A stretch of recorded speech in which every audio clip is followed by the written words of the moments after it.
आज मी तुम्हाला स्वामींच्या कृपेमुळे वृद्ध स्त्रीला पुत्रप्राप्ती होते याची गोष्ट सांगणार आहे. चला तर ऐकूया. मंगळवेढ्यास स्वामींची कीर्ती पसरत होती. त्यामुळे येणाऱ्या लोकांची रोज गर्दी वाढत होती. लांबून लांबून लोक येऊन आपली अडचण स्वामींना सांगत होते. प्रत्येकाच्या दुःखाची प्रतवारी वेगळी होती. प्रत्येकजण आपली वेदना स्वामींना सांगून आपल्या दुःखातून मार्ग काढीत असे. एकदा एक वृद्ध जोडपे आले होते. त्या स्त्रीने स्वामींच्या पायाला स्पर्श करून नमस्कार केला. तेव्हा स्वामी ध्यानस्थ बसले होते. जेव्हा त्यांनी डोळे उघडले तेव्हा समोर उभी असलेल्या वृद्ध बाईचे व्याकुळ डोळे त्यांनी पाहिले. स्वामींनी अंतर्ज्ञानाने तिचे दुःख लगेच ओळखले. स्वामींनी तिला विचारले, माते, तुला कसले दुःख आहे? मोकळेपणाने प्रकट कर. स्वामींच्या बोलण्यातील आर्जव आणि प्रेम पाहून ती स्त्री स्वामींच्या चरणांशी बसली आणि म्हणाली, स्वामी, आपल्या कृपेने सर्व काही उत्तम आहे. देवाने सर्व काही दिले आहे, परंतु मला मूल नाही झाले.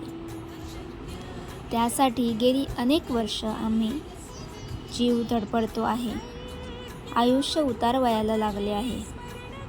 आता मूल होण्याची शक्यता संपुष्टात आली. आपली कृपा झाली असती तर आयुष्य धन्य झाले असते. खूप वैद्यांना प्रकृती दाखवली, व्रत वैकल्य नवस सायास केले, परंतु माझी कुसकाही उजळली नाही.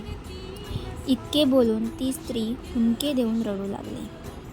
स्वामींनी तिच्या पाठीवरून हात फिरवला व तिला म्हणाले, माते, काळजी करू नकोस. श्री दत्तात्रेयांवर विश्वास ठेव. असे म्हणून स्वामींनी तिच्या कपाळावर भस्म लावले. समोरच तिचा पती होता.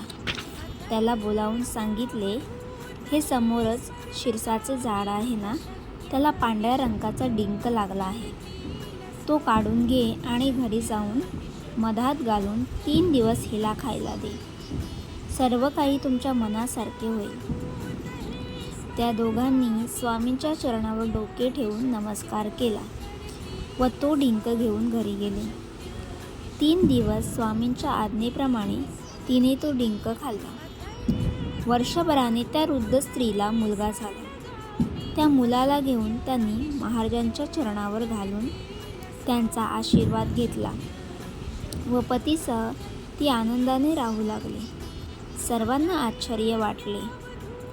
स्वामींच्या कृपेमुळे अशक्य हे गोष्ट शक्य होण्यास वेळ लागत नाही.